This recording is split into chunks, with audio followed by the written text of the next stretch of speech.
We're looking at the Dallas Cowboys right now.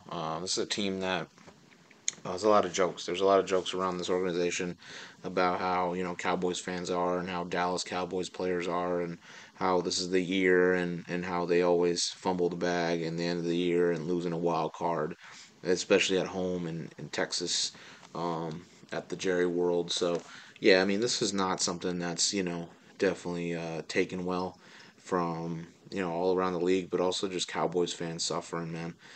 So they are starving for some type of success. And I know Dallas players are not thinking of it as a joke. I think they really do want to be successful and win, and they got some key pieces that I think can help them win.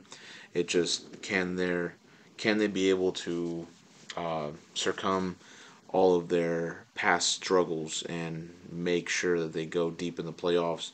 Even get into an NFC Championship game would be a really good start for them, but it's just one of those things, man. They have so much bad luck that it sucks, dude, to be a Cowboys fans at times.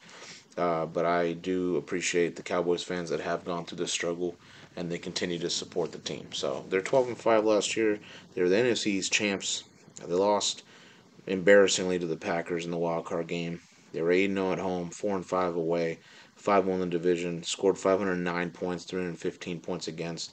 They were third in passing yards at 258.6, 14th in rushing with 112.9, first in points for with 29.9 points, fifth in points against and 18.5. So this is a team that really has the talent. Just when it comes to the postseason, they tend to throw it away. So, can the Cowboys do what they got to do? Let's look at their depth chart. Depth chart here. Dallas Cowboys here, left tackle Tyler Guyton, who's a great draft pick. Got him out of Oklahoma, first round. I mean, this is a great thing for them. They are able to, you know, still build an offensive line. They've always had a really good offensive line. But again, this is a team that is trying to build up on that with the losses that they had, the retirements and whatnot, and trying to, obviously fill the void of a huge guy in Tyron Smith. Guyton has a big shoe to fill, but I do believe he's got the ability to be pretty productive in the league. Left guard is going to be Tyler Smith, who was number 10 on the left guard list. I mean, solid guy, definitely like his brother. They're just crazy, great athleticism, great pullers, man. Yeah, just really good at opening some space for running backs, as well as giving Dak some time. At the center, they do have another draft pick in BB or Beeb. I think he's looking like a big center who I think can be extremely um, excuse me, extremely reliable to this offensive line.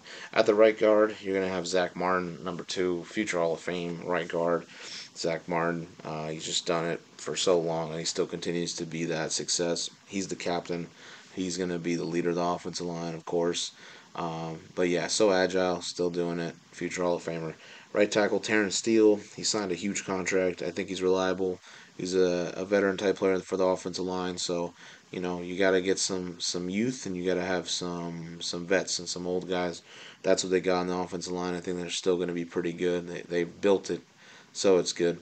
With the QB is going to be Dak Prescott. Honorable mention. I mean, he's still relevant. He's still a really good QB. Had a great year last year. He just needs to get past the fact that he needs to win some more playoff games to become a true Dallas great. But he's still a really good quarterback. He's definitely a guy that you want. With the fullback, you do have Lupke, who's young. Not don't know much about him. Just we'll see what happens there. Running back is going to be Zeke. They brought back Ezekiel Elliott back to the team. Second chance for him, definitely. Second chance for him to get 1,000 rushing yards again. So he's still got some. He's still movable, man. He's not totally done. But this is his time to kind of showcase, hey, we can do things. We can be that successful once again. Um, at the wide receivers, I mean, first off, wide receiver 1, CeeDee Lamb, number 4, definitely going to be top 5 this next year. He's definitely going to be even higher, I feel like, on the list. Yeah, I mean, the stats were insane for him last year. He is a huge favorite for Dallas fans, for Dak Prescott's passing game. Just catches almost anything, man. So he is insane. The other wide receiver is Brandon Cooks. He's a veteran. He can be productive. He's done it for multiple teams. I think he'll be a-okay for Dallas. At the other wide receiver in the slot, Tolbert. He's young, a young dude. Definitely could see him being as well. Could be reliable. Tight end is going to be Jake Ferguson. I mean, he's an honorable mention guy. He's looking great. He's looking like he could be pretty reliable for this team. With the defensive side of the football, they do have a 4-3 base. You're looking at D end, like Demarcus Lawrence, who's aging. Definitely believe his production has gone down, but I see them still doing his job and still being a force. I hope that his numbers do go back up, though. He is entertaining for when he is healthy and being a superstar. So I'm hoping the best for Demarcus Lawrence. D tackle is going to be Mozzie Smith, who's young, definitely learning the system, learning the league. I think he could be reliable. And then the other D tackle is going to be, if I butchered his name, I apologize, Odigizua, who's young and has upside to him as well. It's nice to have two D tackles that are young and like I said, learning.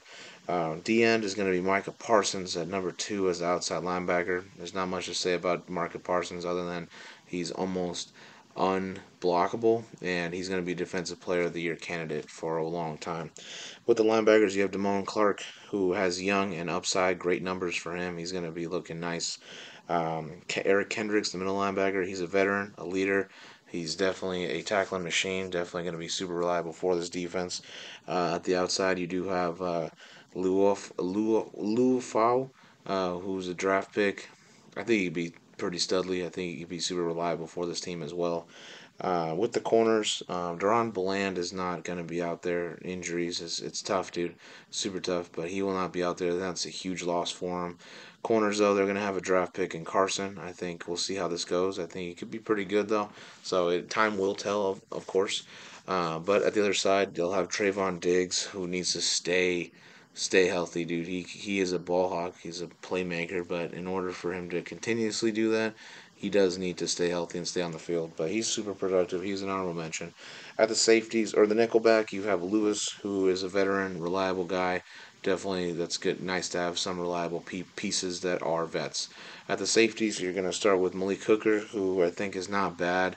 Definitely not the best, but I think he has been pretty decently, you know, decently reliable for the Cowboys.